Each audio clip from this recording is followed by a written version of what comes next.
Hi friends, ఎలా ఉన్నారు? బాగున్నారా? ఈరోజు మనం మటన్ కర్రీ ఎలా చేయాలో చూద్దాం. ముందుగా మటన్ తీసుకొని ఒక గిన్నె, మనం మటన్ చేయాలనుకుంటున్న కర్రీ చేయాలనుకుంటున్న గిన్నె ఏదైతే ఉందో దాన్ని తీసుకొని దాంట్లో కొంచెం ఆయిల్ వేసుకొని మటన్ను వేసి ఇంకా అల్లం వెల్లుల్లి పేస్ట్ కూడా వేసి కొంచెం సేపు మగ్గనివ్వాలి. ఇలా నేను ముందుగానే చేశాను. చూడండి. దాని తర్వాత మగ్గిన తర్వాత ఒక 10-15 మినిట్స్ తర్వాత ఉల్లిపాయలు, పచ్చిమిరపకాయలు, ఒక చిన్న సైజు టమాటా అండ్ దీంట్లో వేసుకొని కలుపుకోవాల్సి ఉంటుంది. ఇలా కలుపుకొని మనం కొంచెం సేపటికి దాన్ని మగ్గనివ్వాలి. ఇలా మగ్గనిచ్చారు కదా! మగ్గనిచ్చిన తర్వాత కొంచెం చూస్తే కనుక మనకి ఆయిల్ ఏమన్నా మనకి పైకి తేలకపోతే కొంచెం ఆయిల్ వేసుకొని మళ్ళీ కలుపుకొని నేను కలుపుకున్నాను. నాకు సరిపోలేదనిపించి, మీకు సరిపోతే కనుక ఇంక వేయాల్సిన అవసరం లేదు ఆయిల్. సో, ఇలా నేను కలుపుకున్న తర్వాత కంప్లీట్‌గా చూసారా?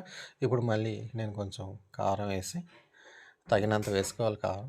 ఇది గరం మసాలా పౌడరు, తర్వాత మటన్ మసాలా ఒకటి, తర్వాత కొంచెం సాల్ట్ వేసుకొని మళ్ళీ దీన్ని కలుపుకోవాల్సి ఉంటుంది. కంప్లీట్‌గా బాగా ముక్కలకన్నిటికి అతుకునేలాగా మొత్తం మిక్సర్ చేసుకోవాలి. ఇలాగా కంప్లీట్‌గా చేసిన తర్వాత దీంట్లో కొంచెం నీళ్ళు, అంటే మరీ ఎక్కువ నీళ్ళు వేయకుండా, చూసారా నేను ఆ కూర మునిగేంత వరకు నీళ్ళు వేసాను అంతే. ఇలా వేసుకుంటే కనుక మనకి కొంచెం తక్కువ టైంలోనే అవుతుంది ఇది.